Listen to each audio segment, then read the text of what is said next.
Vəhşilik deyə vəhşilik. Buna bax. Qaradağın sahil qəsəbəsi yeni qəbirstanlıq üçün yer ərazi ayrılıb. Kimsə gecə ilə gəlib setkanı, navesi üstünə qoyub bax uçurdu. Bu da insan düzər. Zaman əziyyət çəkənlər Allah onlardan razı olsun. Əziyyət çəkiblər bu boyda. Xətt çək, setka düz.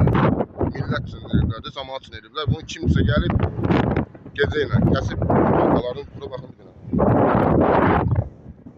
Navesi görün nə hala salıblar. İnsan işi deyil qardaş. En azından insan işi deyil bu.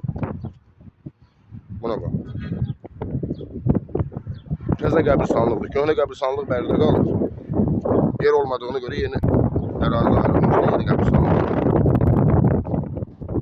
Buna baxın görün nə hala salıblar.